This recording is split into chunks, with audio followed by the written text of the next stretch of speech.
Right, hello and welcome to the Panachecast. This is Panache Software's LegalTech podcast, where we go through all the latest LegalTech news for you.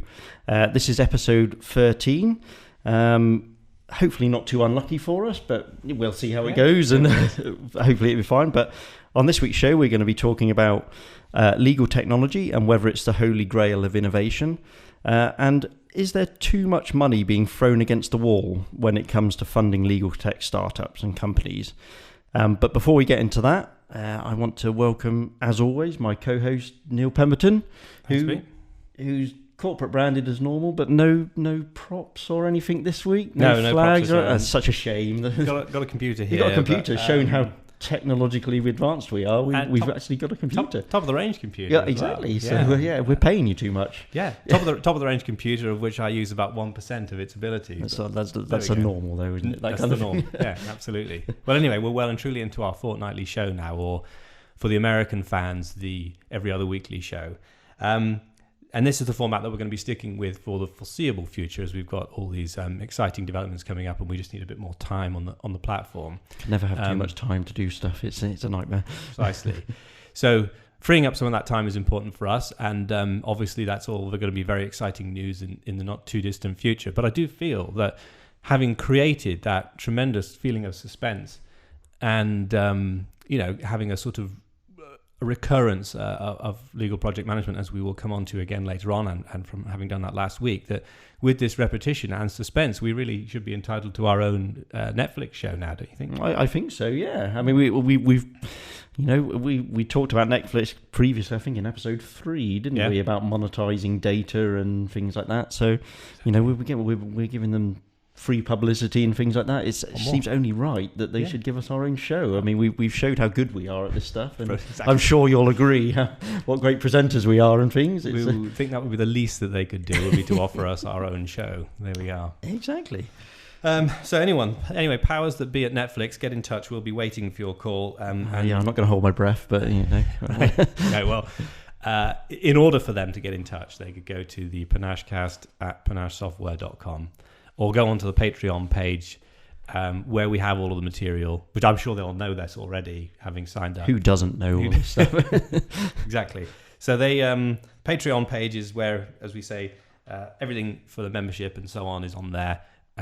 All the fans are located on there. That's where everything is. So have a visit of that site. It's patreon.com/Panache Software.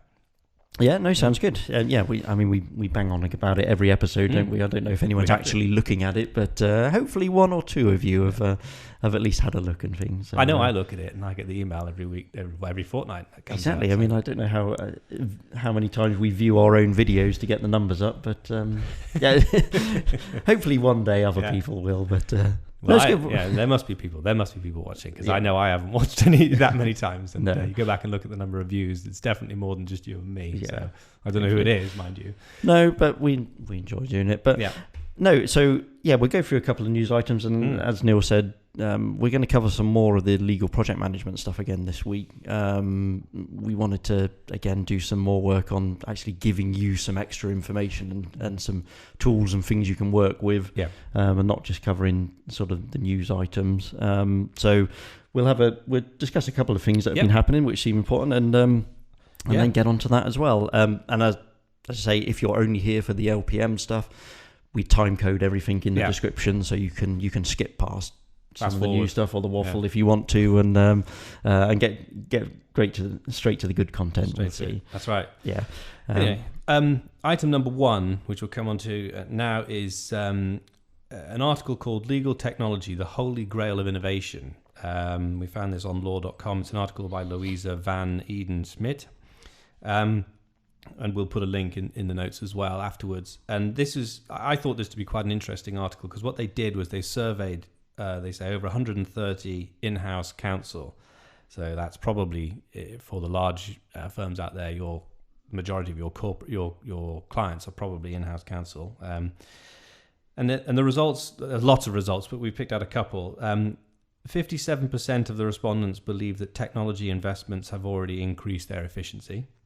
But 1 in 5, so 20%, can point to a piece of recently installed technology that has little or no usage. I don't think that really comes as a surprise for us. Something we mentioned, we've seen in other articles. Yeah, exactly. And answering their own question, is legal technology the holy grail of innovation? I mean, I knew before I concluded reading the article that my answer was no, and they actually have said, in short, no. So that's good. We agree.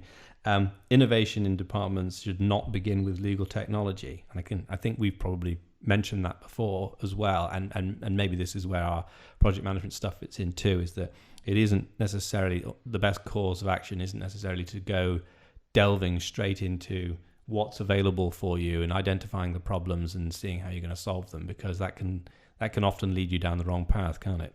Yeah, definitely. And I think that's a key thing, and one of the reasons why we're doing information on legal project management and things like that, because as a legal tech company, you would think that actually, we want everyone to be looking at the legal technology to start with, and that should be where people are focusing. But actually, even as legal tech providers, we understand that legal technology isn't a silver bullet. No. It doesn't solve all the problems. And quite often, and I've got experience with this from previous work I've done with organizations, that the wrong bit of technology or something that's bought and not fully sort of thought through can be more of a detriment to an organization, and can cause more problems and just be a soak up of money and time and resources, that if you'd actually looked at your business better and analysed exactly what you're doing, why you're doing things,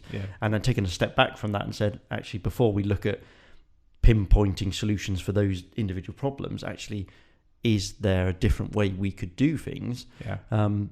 You may realise that where you initially thought you should focus with your technology isn't where you need that, and it should be somewhere else. Well, we found that ourselves, haven't we, in our own development, because we started off talking about the idea of document automation, and there's lots of great tools out there that will do that, and there's different degrees of automation of documents, and you can get into contract analysis. And when we've discussed how that might look, we've peeled the layers of the onion ourselves, and actually thought, well, no, the production of the document isn't really the problem, because that in itself is taking obviously a certain amount of time. But what's the majority of the time on your transactions? And maybe it's, reporting, or maybe it's just general correspondence or whatever. I mean, it's going to vary from department and person to person. But you've got to go through that layer of unpeeling the onion and saying, well, what is the problem? Why are you having that problem? Before you just go, I have this problem, I therefore need a solution to it. And that's that Silicon Valley approach we've talked about before. Yeah. And there's a couple of really good quotes in here, aren't there? Many teams are finding themselves falling into the trap of looking at the tools available on the market, checking out the use cases, and then just picking the one they like. But this doesn't work. It leads to waste, inefficiency, confusion. And I particularly like this, a crippling lack of uptake. I highlighted that in red on the notes. I know. Not everyone can see that, but it was such a good phrase that I thought I'd highlight it. So they offer a 3-step approach to future-proofing your technology strategy. Step 1, understand where the risks lie in your organization. Step 2, map your processes, workflows, and collect the relevant data. We'll come on to each of those bits, I think. The data aspect in item number 2 of today, but also the workflows and processes is the project management aspect. And then step 3, simplify your process. Again, that's the project management aspect. So I wonder, there's just another couple of interesting points from the article that we should probably touch on. In-house counsels say they don't really have the time necessary to explore what's available. They're relying on the law firms saying to them what's available, and also their expectation is that you will pass the benefit on to them. So how you divide that benefit, I don't know. But the overwhelming consensus is that they know the technology is there to improve things. They don't really necessarily have a high adoption rate yet. I'm sure that will change. And that they're expecting you to take the lead on that as the lawyer. Now, some are different. Obviously, we've come across firms and companies that will lead their own. And I expect those are probably the bigger FTSE 100, 250 type companies that will have their oin in-house, big teams that have the resource to throw at it. But for the sole general counsel or smaller in-house legal in-house legal people, they're probably relying on you, the firm, to do that for them. Yeah, and I think these are key areas, like you're saying, the area before about actually choosing what to look into. I'm imagining that because there's a lot of, the legal technology space is relatively new. I mean, it's there's been software out there for a long time, and some of the bigger players have been in the market for a while. But I think people have only really, in the last few years or so, really begun to look at this stuff. And I think because there's a lack of understanding and a lack of knowledge in the actual firms themselves as to what's available.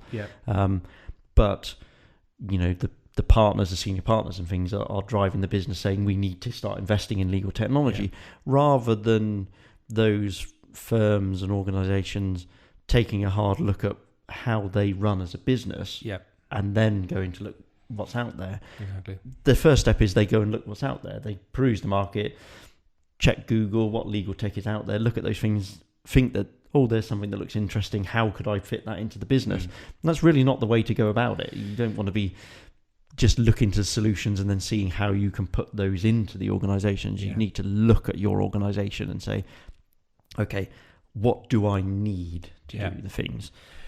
Well, I think the classic example of that is the AI stuff, isn't it? And do you go out and buy an AI solution because you're having issues reading contracts? And I wonder if we should move on to the second one. Yeah, because definitely. I think so. That crops up in this, doesn't it? Did you want to take us through the first bits of that one? Yeah. So this was an article.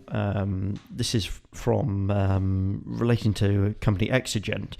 We found the source in legaltechnology.com, but there's a good 8-minute video that the founder and CEO, I think David Holme, put out on YouTube, which we'll link to in this in the description as well. But this was there is too much money being thrown against the wall, and Exigent launches evergreen fund Bright Minds Capital. So I'll just take you through a couple of the bullet points from this. So legal outsourcing provider Exigent is leading the launch of an evergreen fund to help early stage startups in legal and data technology, which it says is in the business of leveraging real skills and experience rather than throwing money up against a wall and hoping for the best. So Bright Minds Capital Partners will focus on startups in the AI, blockchain and big data management application space, and says it will provide not just capital but also leadership and sector expertise to startups specializing in legal technology and services, data extraction, corporate data management and optimization.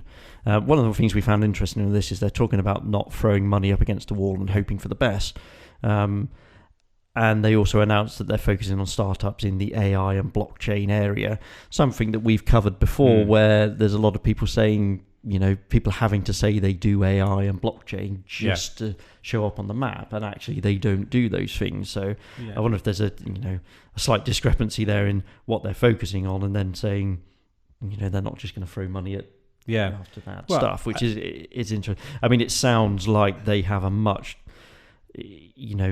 deeper understanding of things, and the Exigent themselves provide several software solutions, so they can probably weed through some of the nonsense that people talk about, the Excel on steroids that we've mentioned in the last episodes, and things that other funding might not be able to, other fund managers might not do. Yeah, absolutely. I mean, I guess the proof will be in the pudding of their book of investments, and we don't have a crystal ball to know whether they will have fewer investments of better solutions, or whether they will just do what most people are doing, which is chucking 100,000 quid at 10 different things and seeing what sticks, which is obviously not what they're after. Yeah.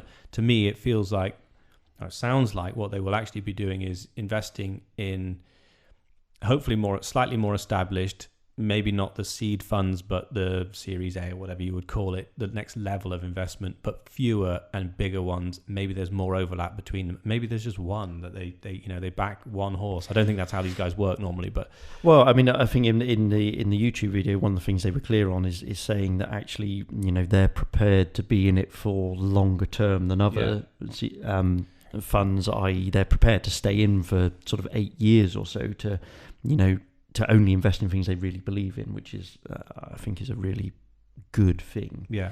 To get that long term approach. Yeah, I mean, and actually they do say, don't they, that they're going to do things differently. They're going to get much more involved, and I think a lot of funds say you don't just get the money with us, you get the expertise and so on. So let's see what happens. But they certainly are pushing that, aren't they? Saying we're going to get really involved. A lot of it's one thing having a brilliant idea and having some money to try and initiate it, but there's another thing actually executing it, and that what you really need is help on the marketing and the sales and all those things.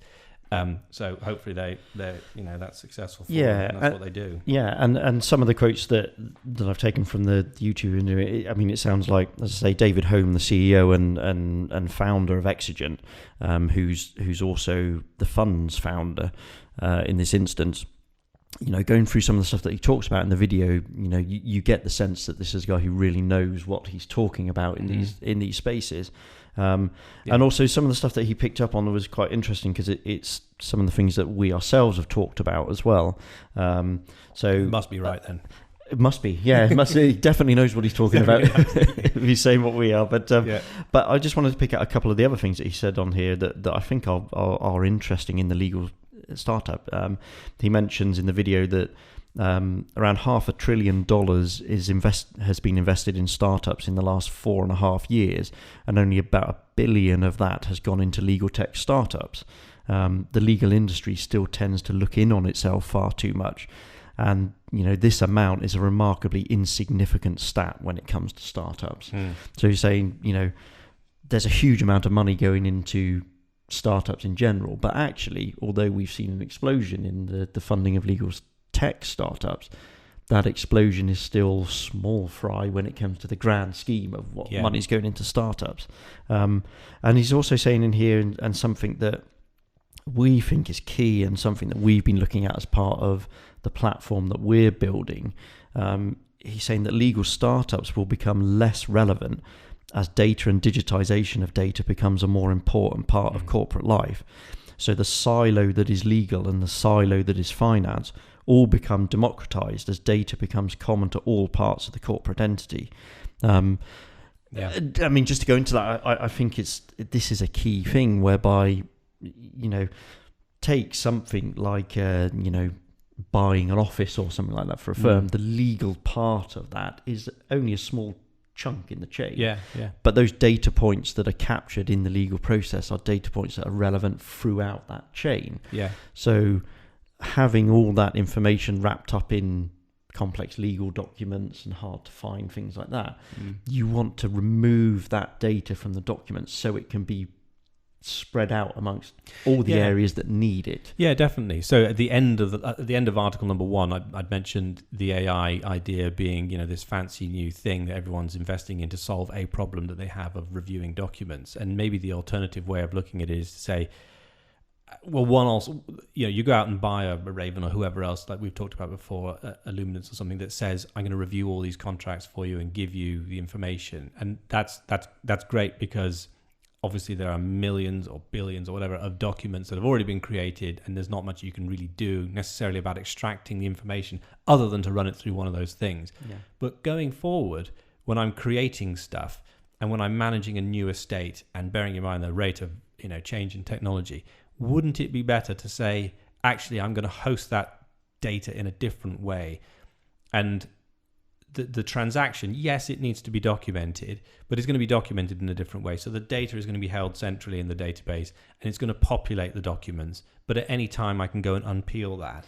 And it's just it's a different way of doing it. And I think if you actually, as we said earlier, peel back the layers of the onion and say, well, why am I having this problem reading all these thousands of contracts? Or is there a different way of doing the work that I'm doing? That's the conclusion that we've come to. Is that it's better to have quick and easy access to the information rather than having to design a tool that can then go and extract it. Now, we obviously will need that for the foreseeable future, but going on from here, it's a different... It's that longer term approach. I mean, it's potential we're not ready for these things yet, but you have to take these steps, and you have to say, okay, I don't really want to review all these documents. So why, when I get a legal document from a legal team, why doesn't that also come with an export of the key bits of data? Exactly. That I can load into whatever system I'm using, so that I don't have to review the documents. I know that data is signed and is is valid. so the documents themselves are really just the final presentation layer, that if someone wants to look at them, they can. But I don't want to invest in a technology that has to skim through this stuff. No. I want to provide a technology with the data in the first place. Yeah, and I mean, and think through a few examples. Right? If you're acting for a sort of family-run business or something that's got loads of different companies and the ownership structures are all complicated and the companies are registered everywhere, I mean, yeah, the information is held in the BVI company's registry in Jersey and wherever. You can extract all that information. Or if you're acting for a retailer, they're interested in how long their leases are for and when they can break if it's not going very well and all those sorts of things. I mean, there are loads of examples of stuff like that we could touch on. But what seems to happen is you get asked for that information at a moment's notice, or even as part of your agreement with your customer, you're asked to send that information to another person, like a managing agent or an accountant or something like that. And it can be hard, yes, to say, here we are dealing with a legal transaction, but actually the information that goes into that is needed by the accountants, the surveyors, revenue and customs, whoever, company's house. It's better, I think, to try and think about where all that information is going to need to go and try and build something that can push out the information or extract it more easily than just you sending a document to somebody else who then has to read through it and populate their own database to keep track on things. So it's interesting. It's interesting that they're saying these things, and I think it leads to a key thing for anyone who is a legal tech startup who's looking, who has a bright idea and thinks, let's see if we pursue this. Look outside of just the narrow focus of legal tech. Yeah, exactly. If you're looking at a solution and looking to provide something, how can this be used beyond the scope of just a legal tech solution? Forget about that single silo, because that might not be around forever. And we can see this in the amount of big accountancy firms that are buying legal service providers and doing their own firms. They're going to be integrating with the rest of their systems and stuff. So don't necessarily have that narrow focus on just, I'm producing a legal tech solution for a law firm. Think, how can I do things differently, and how can I want to solve this problem. Do I solve the problem right where it is a problem, or do I go further back and solve a bigger issue at the start? It makes that, And also that presents opportunities for firms. And I know there are probably some firms that will say, I don't want to be the one responsible for reminding the client of certain key dates or certain things that, they need to be doing. And that's fair enough, because you think, well, it's their business, it's their responsibility to look at it. And maybe you don't necessarily have to pin your own business on reminding them of that. But you could, but even if you didn't do that as part of your sort of formal engagement, if you like, there's no reason why you ought not to be able to say, have reminders flash up in your diary that say, you did this, you did this banking transaction 6 months ago, and now there's a condition subsequent that the borrower is supposed to comply with. Go away and check whether they've done so, and remind the bank. I mean, part of the job is diarising things and being a decent. Almost like not a lawyer, almost like a part of the in-house team. I mean, that's what you get a lot of people saying. We want you to think of yourself as part of our team. Well, that includes then, helping out with things like that. So, but you can't do that. Well, you can, but you have to be very good with your Outlook and very efficient, don't you? But if you've got a platform that can trigger these things for you, so much the better. So I go and, as I say, we'll put the links in the description and stuff. Go and watch David's video. It's very good, and someone, him and his organization obviously know this area really well. So have a look at that. He's got some really key insights on it, and again, it's showing another organization, and these are legal tech people themselves who are willing to invest in other legal tech organizations. So have a look at that, and I think it's useful for everyone involved. I'd still take the 1 out of 500 billion though that's been invested in legal tech. If you offered that to me, I think that'd be fine. I'd be more than happy with that. Honestly. That will be okay. Do we want to continue on with our sort of section we've been doing on legal project management? So I'm going to hand over mostly to Neil to go through these things, but I think I think what we're looking to do is provide a recap of what we talked about last week, just a quick recap, and also contain more information on, why you should be doing this. Again, we're talking about legal technology, and you might think it's slightly off track talking about legal project management and that kind of thing. Where does the technology fit into that? And I think some of the things that Neil's going to show you is, all of this stuff goes hand in hand. Yeah. And from what we were talking about before as well is, looking at the use case, this kind of thing can help you understand where you need bits of technology. So, well, it really does go hand in hand, and you're right, because we've said earlier in this episode, when you're thinking about what technology you want, think about what job you're doing as a whole, and obviously that's not just your department, that's all departments, or all the different types of work you do within your own, and all the different types of work that are done in different departments. They're obviously key themes throughout all of that. I mean, whether you're a transactional lawyer or a litigator, you still have a process to go through. And so is it necessary that you have a tool that can take you along a particular transaction, a type of transaction, banking, corporate, property, or whatever? Or if you're a litigator, is it essential that you have something that will sort of remind you of court dates and so on, and has certain court forms that you need to fill out?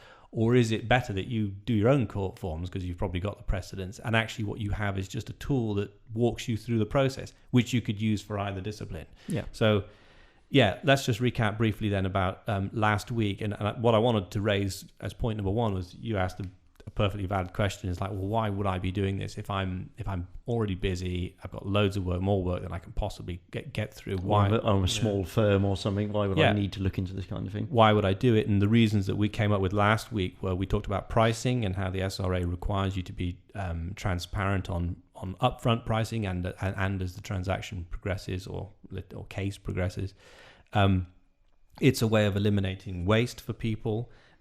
Getting the work done at the best level, which usually means the lowest level at which the work can be done properly. And again, we have to emphasize the proper part of that work, that phrase.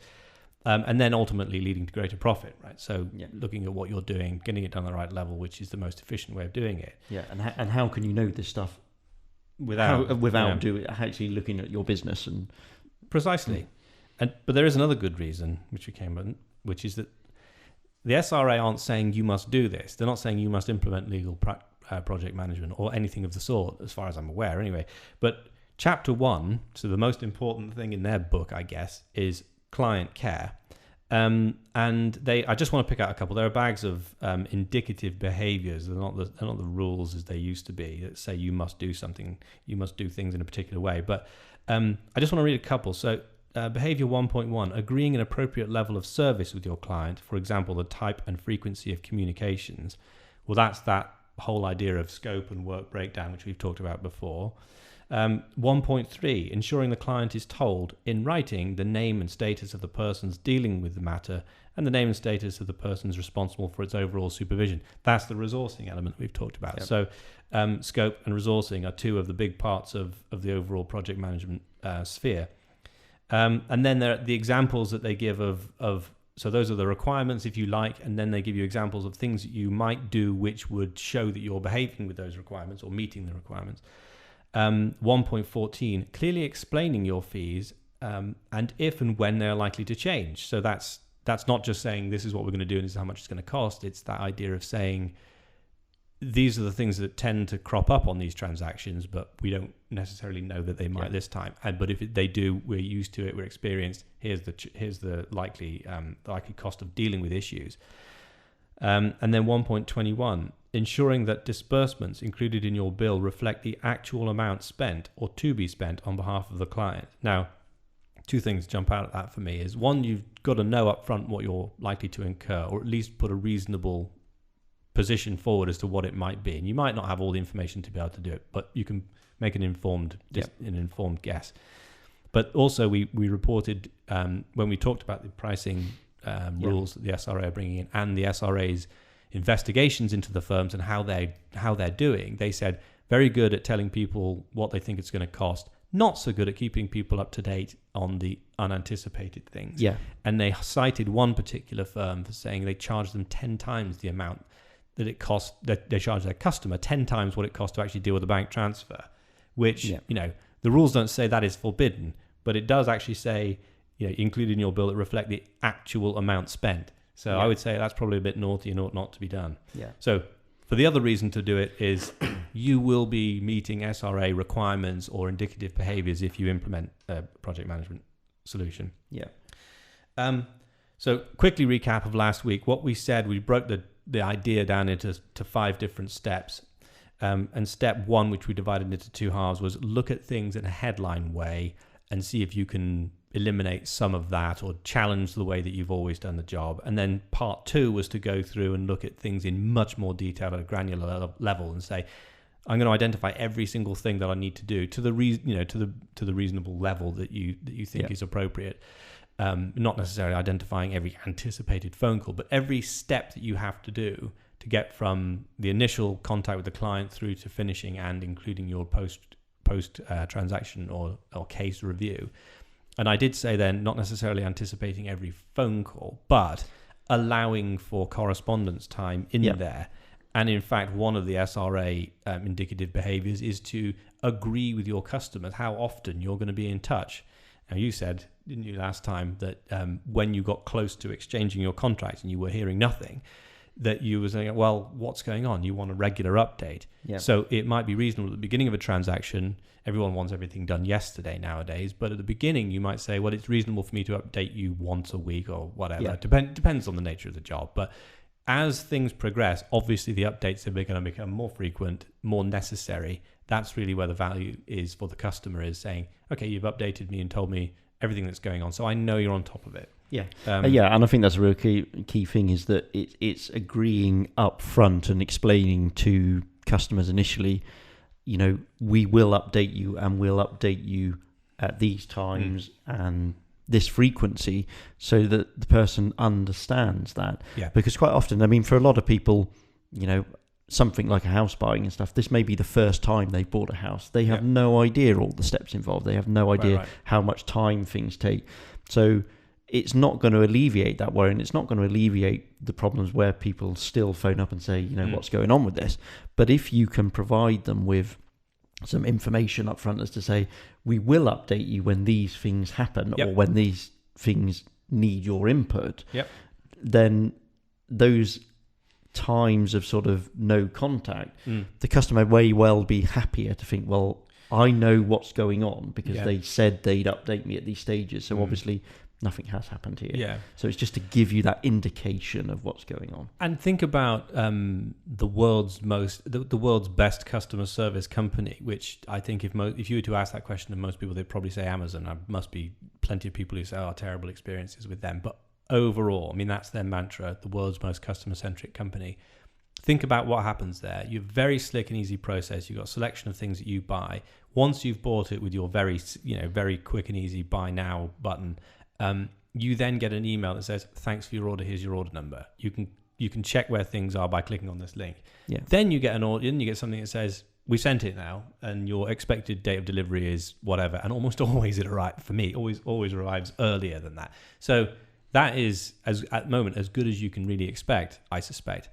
And there's no reason why your case management solutions shouldn't be doing the similar thing. Like you just said, when you hit certain milestones, update the client and tell them, I've got all these searches in and I've read through them all or not or whatever. There's no reason why that couldn't be done with your project management tool and or case management solution. Yeah. Anyway, so steps 1 and 2, scoping. Step 3 was identifying the value add from the non-value add, and that's usually from the client's perspective, with the idea of keeping the time spent on the stuff that isn't valuable to the minimum. We'll go on to that in another show. And then steps 4 and 5, resourcing and pricing, which we will come on to again in future shows. But for today, what I wanted to do was go through the scoping in much more detail, and we'll stick with property as an example because that's what we started with, and that's what is best known to me. Yeah, and most people have experienced that. Yeah, and I just wanted to say, we're going to go through an example of, almost a full example of what you should be looking at to do this kind of thing. And what you're going to see is that this is pretty involved, and there's loads of stuff to look at. And you may think to yourself, I don't have the time to do this. This is going to take me ages to map out this process, and this process is going to be one of many, and this may be one part of a bigger process. And you may find yourself thinking, what's the what's the point? It just takes so long to do this kind of thing. Yeah. And I think the key thing is that these are things that you do regularly. This is part of what your organization does, and the work they provide for clients. You should know this stuff. You should have this stuff documented anyway. You should know the steps that you have to go through. What a lot of organizations find is that information is locked up in someone's brain somewhere. The person who's been doing it the longest just knows all this and goes through all these steps. But what happens when they're not in the office? What happens when someone else comes in? How do they know all these steps? How do they know how long things are going to take? If you get this information down for the future, it makes life so much easier. But it doesn't have to be particularly complicated. It doesn't even need to be in a technology solution. It can just be on a piece of paper or several pieces of paper saying these are the phases of the job, and putting a tick next to it to say you've done it. I mean, if you hand over files to colleagues, we're in the summer now, right? Everyone's on holiday. If you hand over files to colleagues and say, here's the file, even if you tell them nothing about it, but you've clearly ticked what's been done and what's not been done, or made little annotations next to certain things, that's probably going to be a pretty useful starting point for most people. So we're going to go through one in a particular detail, but I mean that's useful for two reasons: A, for the handover thing, or picking up when somebody's not in unexpectedly, whatever, but also for those colleagues of yours when you're bringing people in and accepting that maybe you're hiring a secretary who's never been a legal secretary before, or you're hiring a paralegal who's fresh out of university and is going through their legal stuff, is not really, maybe hasn't dealt with this type of transaction before, or different department, then you really are setting yourself up with a checklist here, and that's good to ensure that you're not going to forget to do something, right? Because I mean, best will in the world, we're only human, everyone can forget to do something, but if you put together your list like this, your checklist, you're minimizing the chances of that happening. So I just want to also say that a lot of project management literature, not just legal project management, excuse me, it refers to all sorts of things like planning and scoping, resourcing, and execution and closing. I'm not going to get hung up on terms like that because I don't think it really helps anybody. I mean, different institutions have different phases and phrases. So all I would say is what's important is to get from the quote to the cash as quickly as you can, and also remembering all the steps along the way, including your post-cash collection reviews, because that's ultimately part of the job. Now, you won't charge the client for that, but it is a cost to your business in doing it. So, factor it in. So step 1A for us, you might go through and identify various levels at the very high level. And so I've put here for a property transaction: engagement, due diligence, contract paperwork, exchange completion, post-completion, and closure. That's 7. You could break that down, and when you look at this, we'll put stuff up on the site. So our plan is to document some of this and put some accompanying documentation out for you to download and have a look. So another great reason to get onto the Patreon page, because if you want it, that's probably one of the best places to go to get it. Yeah, that's probably where it ends up first. So, yes, exactly. But so those are the 7 headline stages that I've caught up, that I've done. Now, stage 2 would be go through your headline points and say, is there any of this I don't need to do or I could do differently? Now, I think for most people that's not going to change overnight for property transactions, but it might with things like the Land Registry Digital Street, or you still have to register things, but you might register in a different way, and depending on where you draw the line between headline and more detailed and granular, but just keep all that in mind. And then if you go on to step 2, I'm going to run through a few examples of step 2, and I might go into more detail in some areas than others. I'm not going to go through every single one of the 7 because I don't think we really have time, and if people want it, as I said, they can go on the website and get it. Yeah, I think documenting is easier for people to go through, but we just want to cover an example. Yeah, exactly. A few examples of it. Let me start with engagement for the first example, right? So I've got here 4 sort of headline points within engagement, and then several sub points within that. So sub points, if you like. So number 1, or A, set up your firm's chatbot. So I'm just a plug for us for episode 9. Go back to episode 9. Yeah. Have a look at the exactly. So the first interaction with your customer, on a serious note, is probably the website. So if you have on there a chatbot which can do a lot of this for you, pricing wise and quoting wise, or collection of information, so much the better. So we did that in the light of the SRA rules on price transparency, Anyone who doesn't have an online chatbot, we've shown that you can get one on with one line of code. And I think, if I'm not mistaken, it was just a copy and paste into your firm's HTML code. Into the website and stuff. Talk to the techie people in the firm to sort that out for you. But it should be. It was one line of code. There's line of code. And that was using the Microsoft Bot framework. So set that up if you can, and then the first. Hopefully that dialogue with the customer has gone through something like that. But if it hasn't, then you're talking to the customer. One of the phases you're going to have to do is a conflict check, right? That's also something that can be automated. And if you do have an online chatbot and they enter their name, and if they know the name of the seller, and I accept that in some cases when they come to you, they might just be looking for a price and they might not know the name of the seller, but maybe they do. And if you can get that information, then your conflict check can be automated too, particularly as you'll be entering the details of the property. But again, this is something we've talked about. This key is where we're blurring the line between legal technology and legal project management and stuff. Is these steps are showing you where you could use technology and stuff like that.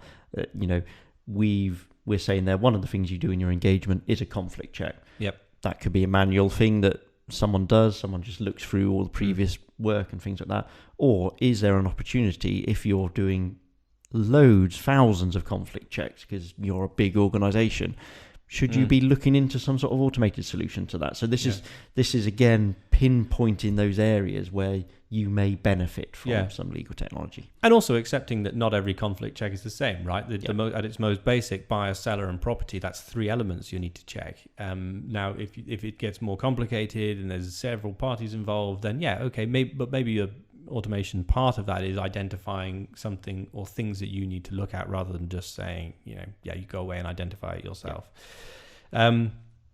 C in my list is questions. Now, I picked this out of a webinar that I watched from an American Bar Association talk, which we can put the links to that as well. But it was really key in order to understand the scope of this job.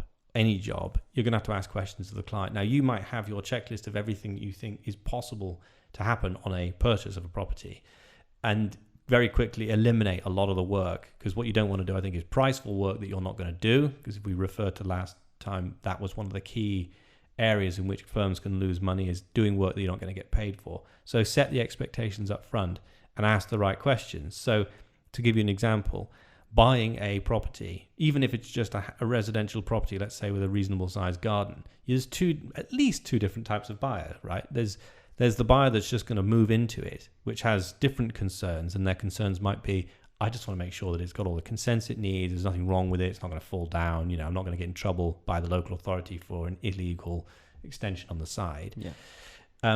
Versus a developer who says, it's got a big garden, I'm going to knock that thing down, I'm going to put 2 houses, or I'm going to build next door to it, and I don't care what's happened before as long as there's no ongoing action. All I really care about is, what am I going to be able to do? So their view on planning might be quite different.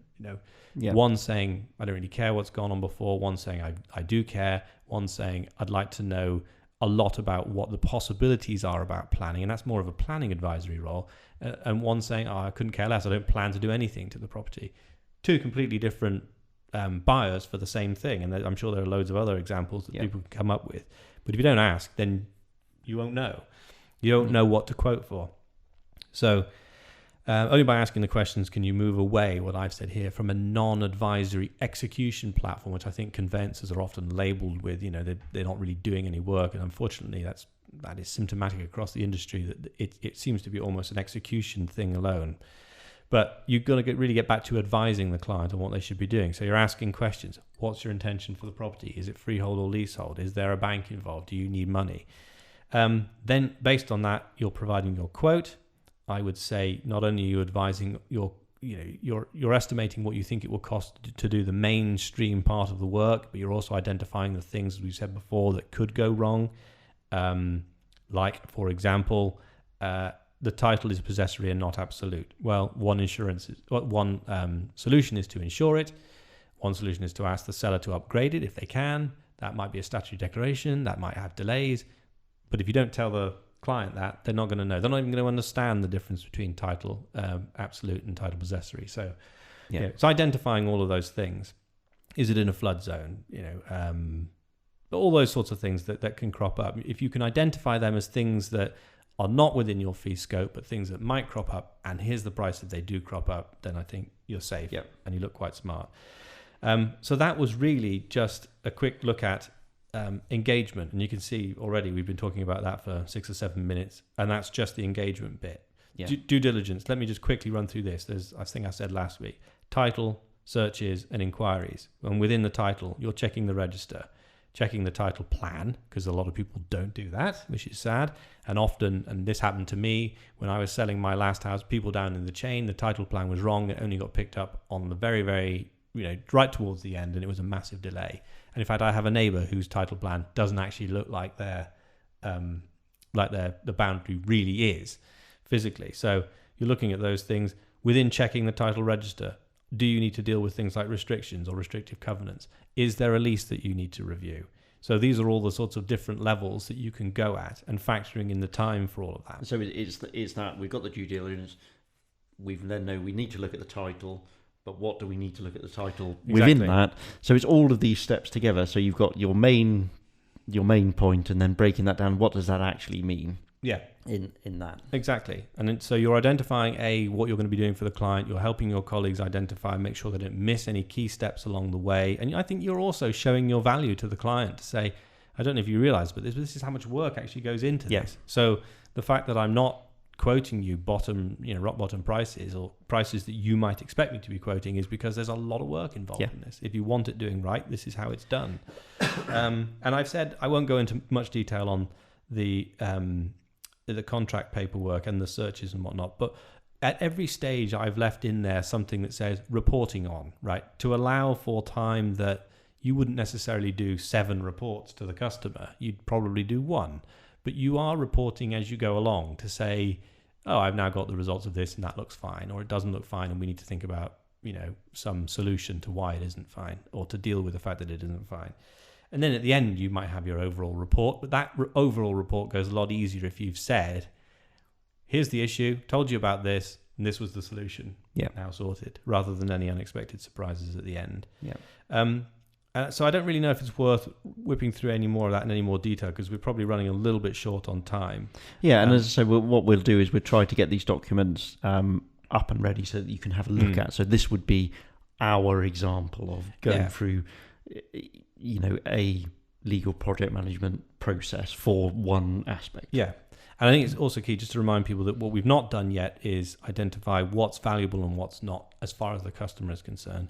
We haven't thought about how we're going to resource it and at what level. We haven't thought about pricing. We've only looked at one type of transaction. So on the flip side of that, on a purchase, there's a sale, and it might be a residential, it might be commercial, there might be development, a whole host of things. It might be part of a corporate transaction where actually your corporate guys are saying to you, can you look at the property aspects of this? So, there's a whole host of things, and it feels quite daunting. It feels quite daunting. If I had to write all of that, I'd be here potentially forever doing it on my own. But actually, it's the first one which is the hardest, obviously. Yeah. And the stuff at the beginning about conflicts and the stuff at the end about post-completion reviews and all that. Once you've done those bits, you've set the bookends, if you like. Now, there will be nuances within those, but broadly speaking, that's the beginning. Some of these steps may be reusable in other processes. Exactly. And so, the due diligence bit, although it would look very different in a corporate acquisition to a property acquisition, it's still the same essence. You're still looking at something and reviewing what it's like. So I think what we'll do is we'll leave it there for now in terms of looking at scope. And as we say, we'll put the notes up. We will come on to value add and resourcing and pricing in another show and go into much more detail on those. And then hopefully we'll start to bring in some more of what people might say are the traditional project management tools like workflow maps and Gantt charts and that sort of thing. And there's some good resource and free resource available that people can look at, and we can highlight what they are if people want to take it seriously and start looking at it and making a start. Yeah, we're trying to aim into to introduce you to the subject and just demonstrate why you should be looking at it. Yeah. An area that you may not have done before. What benefits you can get from it. And I think that a lot of people will look at this and think this is pretty daunting. These are, big jobs to do. But, from my point of view, you should understand this stuff run your business. Yeah. And I'm sure it'll be a fluid thing, because as you go through one, you think, oh, actually, I forgot that I do this occasionally, or that particularly where it comes to things that might crop up on transactions that are unexpected. Like, I mean, I was thinking about it today, and I thought, oh yeah, the title plan. I mean, it's not necessarily something that would feature right at the top of but it has happened so often. And then as you go through, you will build up an expanded list of things that might happen. And it is all good to keep it fluid and keep adding to it. Yeah, definitely good. So we end the show normally talking about events, and I don't know whether it's because it's summertime or what, but there's seemingly nothing happening. I found one, but I had to search pretty hard for it. So again, if there's people watching who are hosting events or sending things, just let us know about them, and we'll mention them on here. Now we're going to be inundated now with events. Oh, I would think so. It's going to be a nightmare, isn't it? Yeah. So many emails. So many. The fans will be pouring in the correspondence. So we found one called AI Efficacy for the legal industry. This is the 30th of July, 10:30 till 12:30. Now, you have to actually log in and register to find out exactly where it is. It is on Earth, and it is in the UK, and it is in London. That's about as much detail as I can give you. But this is a site, we will put the note up to it. It's the ILTA, which is the International Legal Technology Association.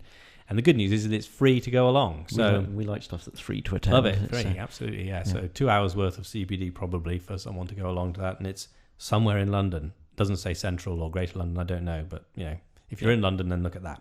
Yeah, definitely. So we'll finish up there then for this episode. I say we can, if you've got any comments, suggestions, or any information you want to share with us, you can always get hold of us at panachesoftware.com. And as we keep saying, always take a look at patreon.com/Panache Software. You can get us there. And I'd say with the legal project management episodes we're going through now, we're going to put the information for that up on there first, I would think, and try and get stuff up there that you can download. You can have a look through. You can give these things a go yourself. Yeah, exactly. And see where to get started. Have a look at that. Absolutely. Yeah.